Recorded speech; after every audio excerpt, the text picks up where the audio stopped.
17 décembre 1938. Berlin-Dahlem, Institut de chimie de la Kaiser Wilhelm Gesellschaft.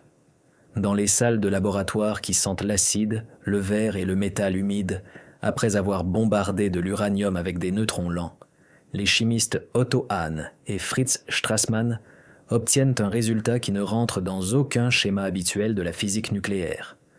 Parmi les produits de réaction apparaît du barium, un élément beaucoup plus léger que l'uranium. Sur les tables se trouvaient des flacons, des éprouvettes, des bains de précipitation et des appareils d'analyse radiochimique. À côté sont posées des notes sur la séparation des substances, et dans la pièce voisine, le souvenir récent de l'irradiation d'un échantillon est encore vif. Tout ressemble à un travail ordinaire de recherche de nouveaux éléments plus lourds, mais c'est précisément ici que l'ère atomique change soudainement de direction, car la chimie montre déjà ce que la physique n'est pas encore capable d'expliquer. Ce ne fut pas le moment où les scientifiques comprirent avec solennité qu'ils avaient ouvert une nouvelle page de l'histoire. Au contraire, Hahn et Strassmann furent confrontés à une conclusion qui semblait presque impossible. Un petit neutron, selon les conceptions de l'époque, n'aurait pas dû briser un lourd noyau d'uranium en grosse partie. Pour ressentir la tension de ce matin, il faut imaginer comment l'atome était perçu dans les premières décennies du XXe siècle. Il avait cessé d'être une abstraction philosophique indivisible, avait déjà révélé en lui la radioactivité, le noyau, les électrons et une architecture interne complexe. Mais même alors, la plupart des physiciens n'attendaient des collisions nucléaires que de petites réorganisations et non la fission d'un noyau lourd presque en deux. C'est dans cette brèche intellectuelle, entre ce que montrait l'expérience et ce que la théorie permettait d'imaginer, que Lise Meitner entrera. Elle n'était pas debout ce jour de décembre à côté de la paillasse du laboratoire à Berlin, car plusieurs mois plus tôt, elle avait été forcée de fuir l'Allemagne nazie pour la Suède, mais sans elle, l'histoire même de la fission nucléaire serait restée une curiosité chimique incompréhensible. Lise Meitner est née à Vienne le 7 novembre 1878 et a grandi dans un milieu où l'éducation et le travail intellectuel étaient considérés comme une partie naturelle de la vie. Elle a étudié la physique à l'université de Vienne et, au début du XXe siècle, a obtenu son doctorat à une époque où, pour une femme, le chemin vers la grande science était encore exceptionnellement étroit et dépendait presque toujours de la persévérance personnelle plus que des règles formelles. À Vienne, le choix pour une femme physicienne était presque humiliatingement limité, et c'est pourquoi, en 1907, Meitner partit pour Berlin, où elle suivit les conférences de Max Planck et chercha une opportunité de mener de véritables recherches. Là, elle rencontra le chimiste Otto Hahn, et cette rencontre se transforma en l'une des collaborations scientifiques les plus fructueuses de l'ère de la radioactivité. L'union de Meitner et Hahn fut un rare exemple de la manière dont des tempéraments scientifiques différents se renforcent mutuellement. Hahn possédait une force exceptionnelle dans la séparation et l'identification radiochimique des substances, tandis que Meitner, physicienne de par sa nature, savait discerner derrière les traces chimiques les processus se déroulant au cœur même de l'atome. Au sein de l'Institut de chimie de la Kaiser Wilhelm Gesellschaft, fondé à Berlin au début de la deuxième décennie du XXe siècle, Meitner eut l'opportunité de travailler à un niveau plus élevé, bien que ce chemin n'ait pas été simple ni égalitaire. Plus tard, elle dirigea le département de physique de l'Institut et devint l'une des figures clés de la physique nucléaire en développement, étudiant la radioactivité, la désintégration bêta et les transformations nucléaires aux côtés de Hahn puis de Fritz Strassmann. Leur partenariat scientifique a duré près de 3 décennies et a survécu aux guerres, aux changements de mode scientifique et à la croissance rapide de la nouvelle physique. Au fil des ans, ils ont, entre autres, participé à la séparation de l'isotope de protactinium, étudié l'isomérie nucléaire et se sont progressivement retrouvés au centre de l'intérêt mondial pour la structure du noyau atomique. Ensuite, une nouvelle clé du mystère du noyau apparut, le neutron. Après sa découverte au début des années 30, il devint clair que la particule neutre pouvait pénétrer dans le noyau plus facilement que les particules chargées, n'étant pas repoussées par son champ électrique, et devenait ainsi une sonde presque idéale pour les expériences nucléaires. En 1934, Enrico Fermi commença à irradier de l'uranium avec des neutrons et conclut qu'il avait peut-être obtenu des éléments plus lourds que l'uranium, les soi-disant éléments transuraniens.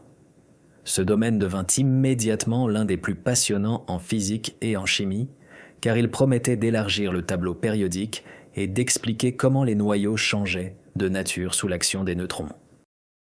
Mais cette voie scientifique recelait un piège caché. Si tous attendaient sans la naissance d'éléments plus lourds que l'uranium, presque personne n'était prêt à envisager sérieusement le contraire, qu'un noyau lourd puisse ne pas gagner de masse, mais se désintégrer en fragments beaucoup plus légers. Même lorsque la chimiste allemande Ida Noddack a suggéré que dans les expériences de Fermi, l'uranium pouvait se désintégrer en éléments plus légers, sa remarque a reçu peu de réponses. L'idée semblait trop radicale car elle manquait d'une base théorique claire et allait à l'encontre de l'intuition des scientifiques sur la manière dont un système nucléaire massif devrait se comporter. Meitner, Hahn et plus tard Strassmann poursuivirent précisément le programme qu'ils jugeaient alors prometteur. Irradier de l'uranium avec des neutrons, procéder à une séparation chimique minutieuse des produits et rechercher des traces de nouveaux éléments lourds. Ce travail exigeait à la fois la patience de l'artisan et la précision de l'analyste, car les produits radioactifs apparaissaient en quantités infimes et des erreurs d'identification pouvaient orienter les recherches sur une fausse piste pendant des mois. Imaginez cette routine de laboratoire, récipients en verre, précipitation répétée, dissolution et recristallisation, tableau de désintégration, mesure d'activité et le sentiment constant que la vérité se cache, non pas dans une explosion spectaculaire, mais dans une subtile différence chimique entre des substances presque insaisissables. C'était une science où la découverte ne ressemblait pas d'abord à un spectacle, mais à une ligne douteuse dans un journal d'observation.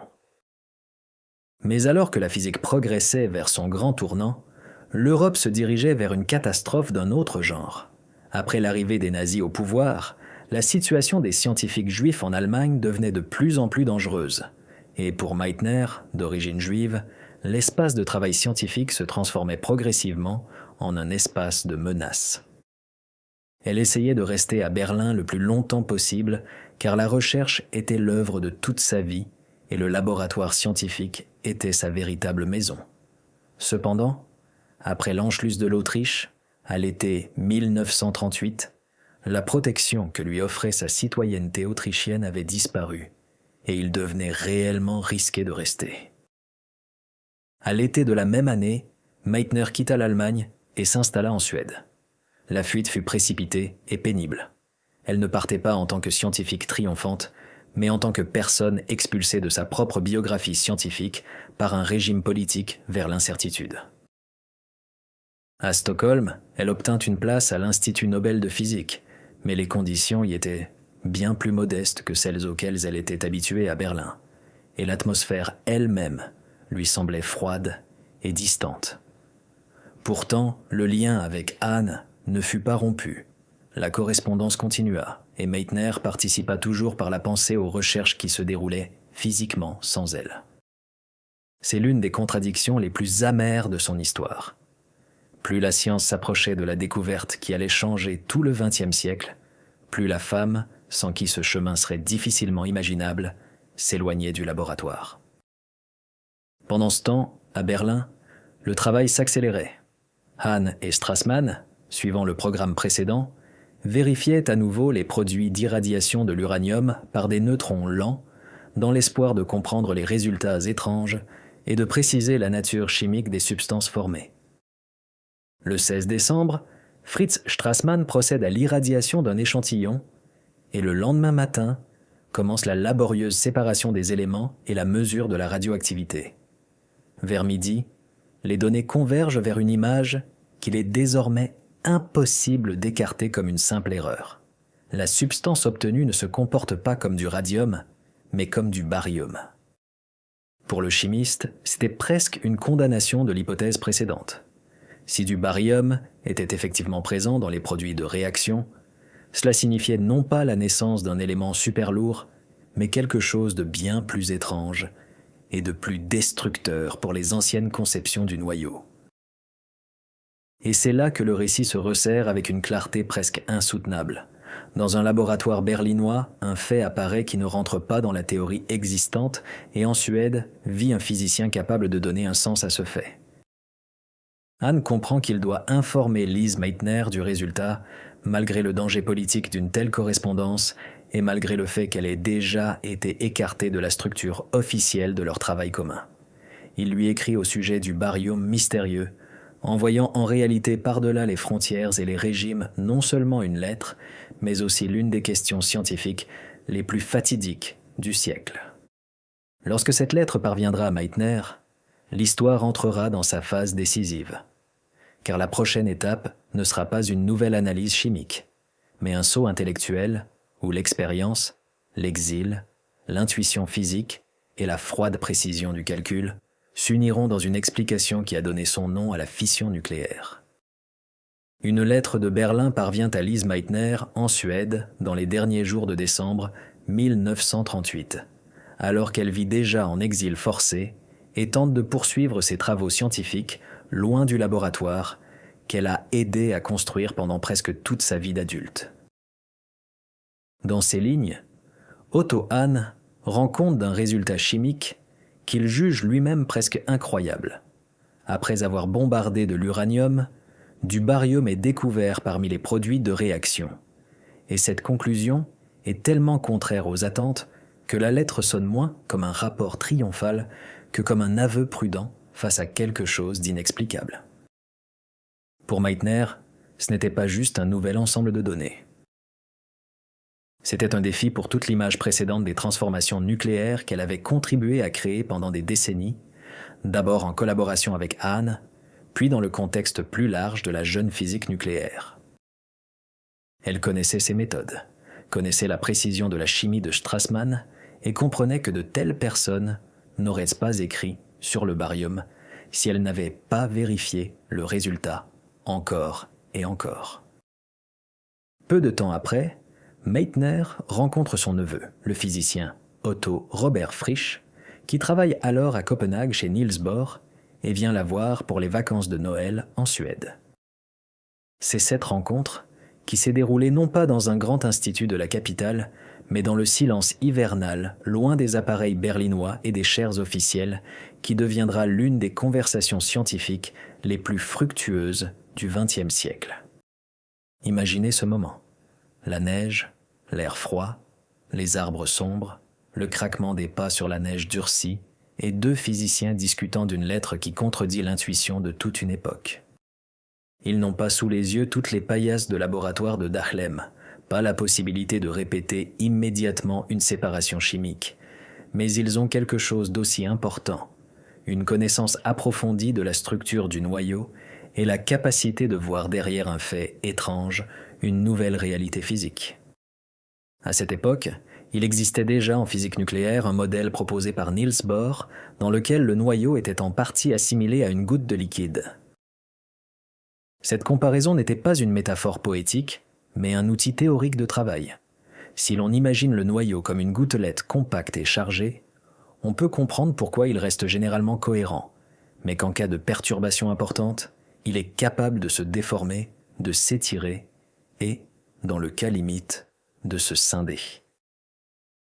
C'est à ce modèle que Meitner et Frisch se réfèrent en tentant de comprendre comment le barium a pu apparaître à partir de l'uranium.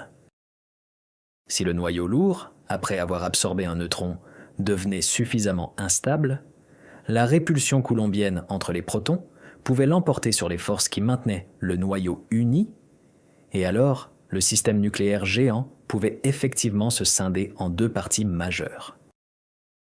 Ce qui semblait encore récemment impossible devenait soudainement non seulement possible, mais aussi une conséquence naturelle de l'architecture interne même du noyau lourd.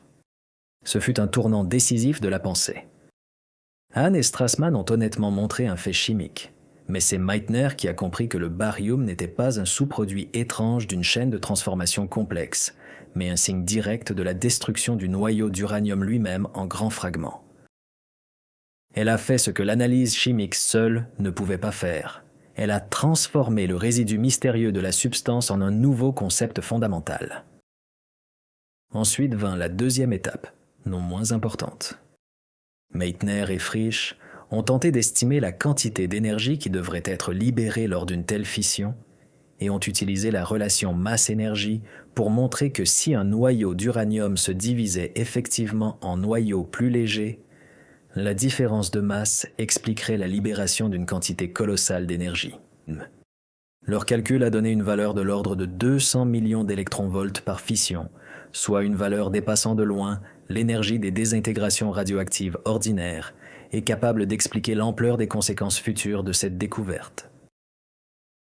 À ce moment-là, la fission nucléaire cesse d'être seulement la solution d'une énigme de laboratoire. Elle devient un nouveau principe de la nature, montrant que des réserves d'énergie, que la physique ne soupçonnait que vaguement il n'y a pas si longtemps, sont enfermées à l'intérieur du noyau atomique lourd. Cette explication a modifié plus d'un article et plus d'une école scientifique. Elle a changé la perception de ce dont un atome était capable. C'est Frisch qui a proposé pour ce processus le terme qui est entré dans l'histoire. Par analogie avec la division de la cellule biologique, il a appelé le phénomène fission, c'est-à-dire division. Le nom s'est avéré étonnamment précis. Il était simple, imagé, et en même temps suffisamment rigoureux pour s'ancrer dans le langage de la physique presque instantanément. Mais au cœur même de cette découverte se tenait toujours Lise Meitner. C'est elle, forte de décennies de travail sur la radioactivité, de sa connaissance des éléments lourds et d'un sens aigu de la structure physique du noyau, qui a réalisé le principal saut interprétatif entre cette chimie étrange et la nouvelle théorie. Sans cette percée, la découverte de Hahn et Strassmann serait restée un fait étonnant, mais encore incompris. Pendant ce temps, à Berlin, Hahn et Strassmann préparent leur propre publication dans laquelle ils rapportent les résultats chimiques et discutent de leur signification avec une extrême prudence. Ils n'osent pas affirmer directement que le noyau d'uranium se scinde, car une telle conclusion aurait nécessité précisément l'interprétation physique que Meitner et Frisch formuleraient séparément. Cette dualité de publication jouera plus tard un rôle fatal dans l'histoire de la reconnaissance.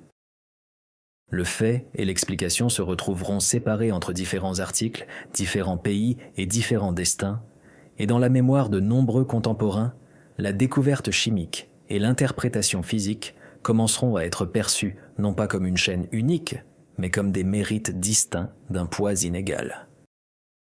Au début de l'année suivante, Meitner et Frisch publient leur explication de la fission nucléaire et peu de temps après, Frisch obtient également une confirmation expérimentale de l'idée clé en observant des signaux caractéristiques de fragments lourds chargés. Cela signifiait que la théorie était rapidement passée du statut de belle hypothèse à celui de description fonctionnelle d'un processus physique réel. Il est important de s'arrêter ici et de comprendre à quel point toute cette séquence était inhabituelle. La découverte de l'un des processus les plus puissants de l'histoire des sciences n'est pas née dans les conditions idéales d'un vaste programme pacifique, mais dans un contexte de décomposition politique de l'Europe, d'expulsion des scientifiques juifs et d'une communauté scientifique déchirée. La femme qui a expliqué la fission nucléaire ne l'a pas fait dans son propre laboratoire berlinois, mais après sa fuite, dans un pays où sa position était bien plus faible et son accès à l'équipement beaucoup plus modeste. Et pourtant, c'est cette distance, presque tragique selon les critères humains, qui a permis de voir le tableau dans son ensemble. Meitner n'était plus plongé dans d'interminables opérations chimiques et pouvait donc considérer le résultat en physicienne, n'ayant plus besoin de sauver la vieille hypothèse sur les éléments transuraniens. Parfois, dans l'histoire de la science, ce n'est pas celui qui tient le dernier tube à essai qui est décisif, mais celui qui trouve le premier le bon langage pour expliquer ce qu'il a vu. La nouvelle de la division commence rapidement à se répandre dans la communauté scientifique internationale. Niels Bohr, qui s'apprêtait à se rendre aux États-Unis, emporte avec lui la nouvelle d'un nouveau procédé, et là, Parmi les physiciens déjà habitués au rythme effréné des découvertes dans le domaine nucléaire, cette nouvelle provoque une onde de choc. Si un noyau lourd peut effectivement se scinder en libérant une énergie énorme, et si, par la même occasion, de nouveaux neutrons sont produits, alors la physique s'ouvre à la possibilité d'une réaction en chaîne. Encore comme une perspective scientifique, mais déjà avec des conséquences tout à fait réelles. À cet instant, l'histoire cesse d'être seulement une histoire de découverte et devient une histoire de responsabilité. Lise Meitner, la personne qui a aidé à comprendre la fission nucléaire, prendra plus tard résolument ses distances avec la création de la bombe atomique, bien que son nom soit indissociable de la découverte qui a rendu une telle bombe physiquement concevable.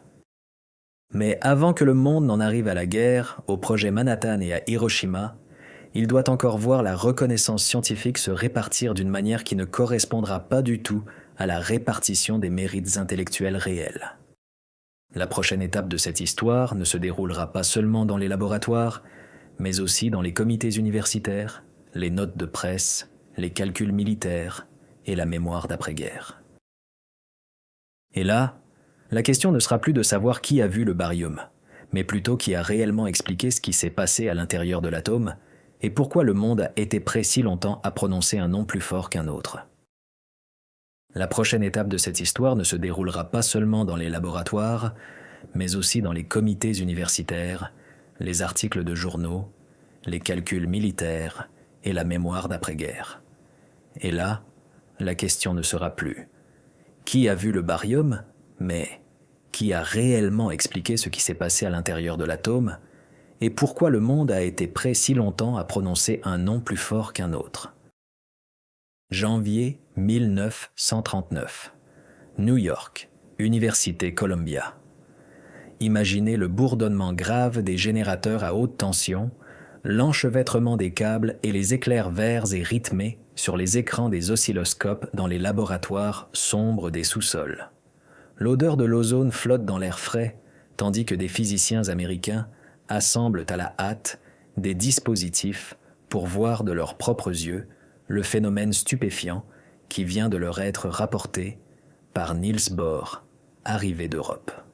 L'intuition physique de Lise Meitner et Otto Frisch reçoit une confirmation expérimentale tangible à l'autre bout du monde, quelques semaines seulement après leur célèbre promenade hivernale dans la neige suédoise.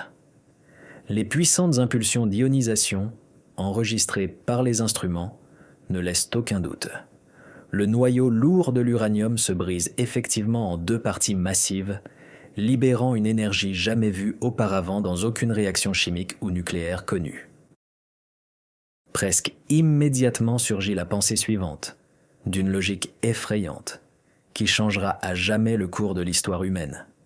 Si, lors de chaque division de l'uranium, des neutrons libres supplémentaires sont éjectés du noyau, alors un atome qui se fissure peut provoquer la fission de deux atomes voisins.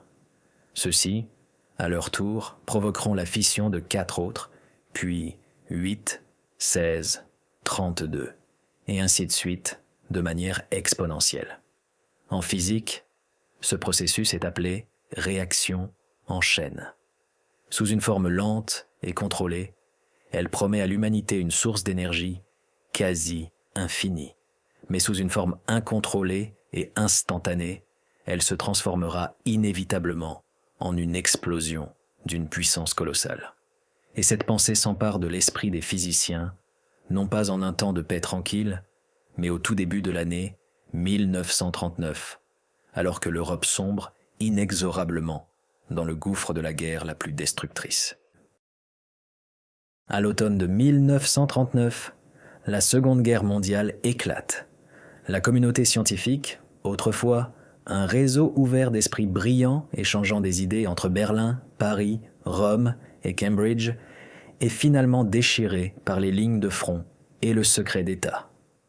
Otto Hahn et Fritz Strassmann restent en Allemagne poursuivant leurs recherches sous le régime nazi. Hahn n'adhère jamais au parti au pouvoir et s'efforce de rester à l'écart des développements militaires directs, se concentrant sur la science académique. Lise Meitner reste en Suède.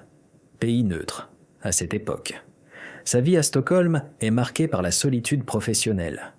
Elle perçoit un salaire dérisoire d'assistante junior, dispose de peu d'équipements personnels et est coupée de la recherche de pointe qu'elle a elle-même contribué à façonner pendant des années. Elle n'a plus à sa disposition les sources radioactives ni les instruments de mesure sophistiqués auxquels elle était habituée à l'Institut Kaiser Wilhelm de Berlin. Son grand esprit, habitué au rythme intense des expériences quotidiennes, est contraint de se contenter de lire les articles des autres et de rencontrer occasionnellement ses rares collègues.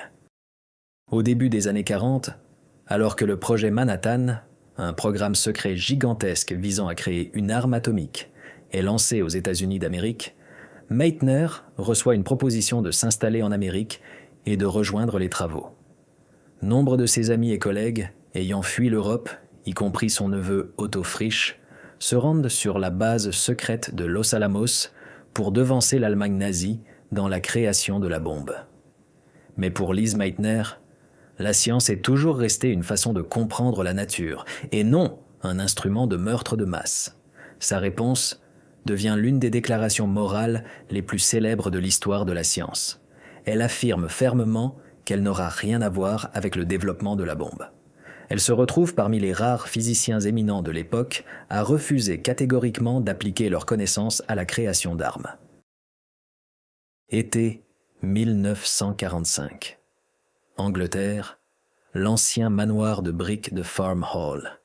Ici, derrière de hauts murs, sous la surveillance constante des services secrets britanniques et des microphones cachés, sont détenus secrètement 10 des plus éminents scientifiques nucléaires allemands. Parmi eux se trouve Otto Hahn. C'est dans cette captivité anglaise, en écoutant les bulletins d'information radio du soir, qu'ils apprennent pour la première fois que les États-Unis ont largué une bombe atomique sur la ville japonaise d'Hiroshima. Pour Hahn, cette nouvelle devient un choc personnel dévastateur. Il réalise avec horreur que la découverte fondamentale qu'il a faite sur sa paillasse de laboratoire à Berlin a entraîné la mort de dizaines de milliers de personnes en un instant. Il ressent une immense responsabilité morale et ses collègues cette nuit-là craignent même sérieusement pour sa vie. Mais quelques mois plus tard, à l'automne 1945, l'Académie royale des sciences de Suède annonce officiellement l'attribution du prix Nobel de chimie pour 1944. La décision a été prise secrètement par le comité en 1944, mais n'est annoncée qu'après la fin de la guerre. Le prix est décerné pour la découverte de la fission des noyaux atomiques lourds. Et dans la décision du comité Nobel, il n'y a qu'un seul nom, Otto Hahn. Imaginez la profondeur de ce moment. Le prix scientifique le plus prestigieux au monde, l'apogée de toute carrière de recherche, est décerné pour une découverte qui est le couronnement de plus de 30 ans de collaboration. Mais une seule personne le reçoit.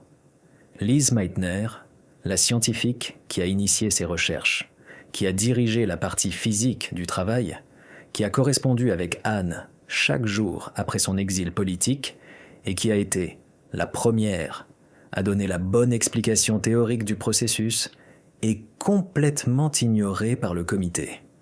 La contribution cruciale de Fritz Strassmann, dont les manipulations chimiques virtuoses ont permis d'isoler le barium sans erreur, est également ignorée. Pourquoi cela s'est-il produit ? Les historiens des sciences ont passé des décennies à étudier les archives fermées du comité Nobel pour comprendre l'anatomie de cette injustice à grande échelle. La réponse réside dans des barrières disciplinaires, rigides, dans l'isolement politique et dans la simple faiblesse humaine. Le comité Nobel de chimie a considéré cette découverte uniquement comme un triomphe des méthodes radiochimiques. Les physiciens, siégeant dans leur comité parallèle, n'ont pas pu ou n'ont pas voulu défendre suffisamment la contribution fondamentale de Meitner. De plus, sa fuite forcée a eu un impact. Comme elle ne pouvait pas, pour des raisons politiques, être co-auteur de la publication originale de Hahn et Strassmann dans une revue scientifique allemande à la fin de 1938, l'article principal de cette époque est formellement paru sans son nom. Mais peut-être, la partie la plus douloureuse de cette histoire fut le comportement d'Otto Hahn lui-même après la guerre. De retour en Allemagne en tant que lauréat du prix Nobel et héros national incontesté, Hahn commença à minimiser publiquement et systématiquement le rôle de Meitner. Dans ses nombreuses interviews, articles et mémoires, il affirma obstinément que la fission nucléaire avait été découverte uniquement grâce à la chimie et que la physique, à ce stade, ne faisait qu'entraver les expérimentateurs, les détournant de la bonne voie. Il insista sur le fait que le pas décisif avait été franchi au moment où Lise Meitner avait déjà quitté le laboratoire, et que par conséquent, la réussite historique lui appartenait entièrement à lui seul. Hahn, avec qui elle avait partagé un espace de travail pendant 3 décennies, avec qui elle avait construit toute l'architecture intellectuelle de cette découverte, l'effaçait méthodiquement du principal triomphe de leur vie commune. Lise Meitner n'a jamais provoqué de scandale public ni exigé la révision de la décision de l'Académie. Elle possédait une dignité intérieure exceptionnelle et une dévotion absolue à la vérité elle-même, estimant que la compréhension des lois de la nature était toujours plus importante que les médailles d'or. Cependant, dans des lettres privées à ses amis, elle exprimait ouvertement sa profonde douleur, non pas à cause de la perte du statut de lauréate ou d'une récompense monétaire, mais parce que Hahn déformait la vérité historique sur leur travail commun. Elle écrivait qu'il était d'une amertume insupportable de voir son ami le plus proche construire une légende dans laquelle elle n'avait qu'un rôle modeste d'observatrice. Malgré cette profonde blessure, ils ont maintenu leur correspondance et leur relation amicale jusqu'à la fin de leurs jours, bien que l'ombre de cette grande injustice ait pesé à jamais sur leur relation.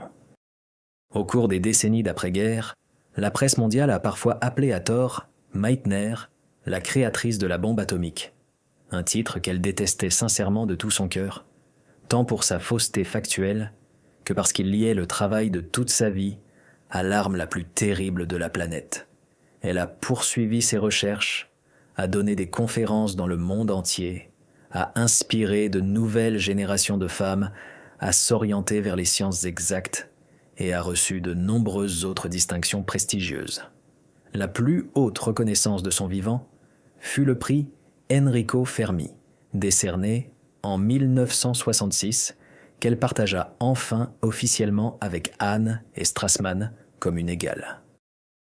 Lise Meitner s'est éteinte en octobre 1968, quelques semaines seulement avant son 90e anniversaire, dans la ville anglaise de Cambridge. Sur sa modeste pierre tombale sont gravés des mots choisis avec précision et concision par son neveu, Otto Robert Frisch. Lise Meitner, une physicienne qui n'a jamais perdu son humanité. L'histoire accuse souvent un retard en matière de justice, mais la science fondamentale s'est érigée des monuments plus sûrs que tout le bronze et plus durables que tous les parchemins. En 1997, l'Union internationale de chimie pure et appliquée a officiellement approuvé le nom d'un nouvel élément chimique artificiellement synthétisé, super lourd, portant le numéro atomique 109. L'élément, occupant sa place légitime dans ce même tableau périodique dont elle ressentait et comprenait si profondément la nature, a reçu pour toujours le nom de Meitnerium. Otto Hahn a reçu le prix Nobel, mais Lise Meitner a obtenu quelque chose d'infiniment plus grand. Elle est devenue une partie intégrante du tissu même de l'univers, inscrivant à jamais son nom dans l'alphabet fondamental de la matière, dont elle a aidé à dévoiler le mystère.